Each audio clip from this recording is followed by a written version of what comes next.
All right, folks, let's get into it. Our top 8 tips for making better, creepier, scary pictures.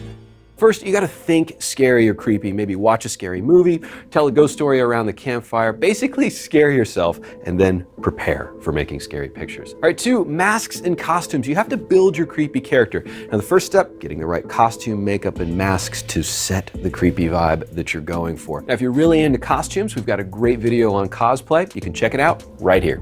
3, embody the character. You have to make sure that you and your subject are fully committed to the character. Play with this, evoke the ghouls and goblins from within. Okay, now on to some more technical stuff. 4, lighting. Light your subject from below for that creepy look. Nothing says evil like good underlighting.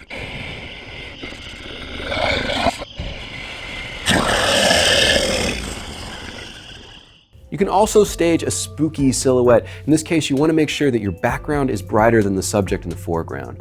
In fact, your subject in the foreground doesn't need to be lit at all. You just want to make sure you see their shape in the backdrop. Get playful with your color. Slap a gel on an incandescent light. LEDs you can tune towards a certain color profile. Reds, oranges, yellows, these all have a really creepy sense of urgency. Of course, you can also simplify things and go black and white. Creepy loves some high contrast.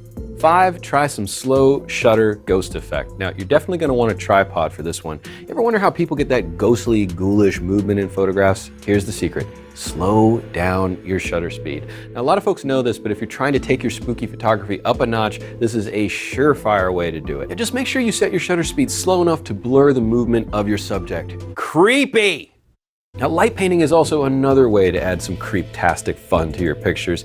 If you set the scene, go with a super slow exposure. You can use a low light source or a high light source to paint in details from foreground to background. It's also a great way to add some writing to your images. With a flashlight, sparklers, or a lantern, you can add in some lines, paint in words, all kinds of creepy additions to your photos. If you want to know more about light painting, we've got a great lecture with Pro Tim Cooper. It's an oldie but a goodie right here.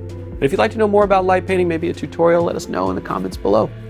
Number 7, multiple exposures. Now, this is traditionally thought of as something you do in post-production, either with photo stacking or image merging, but there's a whole new way to do this now in camera. A lot of cameras offer a multiple exposure mode, lets you make one photograph, overlay it with another or even more photos, and save as one single image file.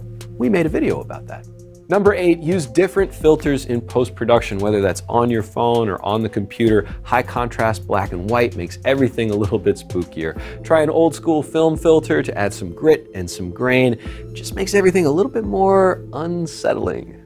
All right, now how do you make creepy, scary photographs? I know we didn't hit everything here. Let us know in the comments below. For more on creepy photography and not so creepy photography, visit B&H. I'm photographer David Flores. See you next time.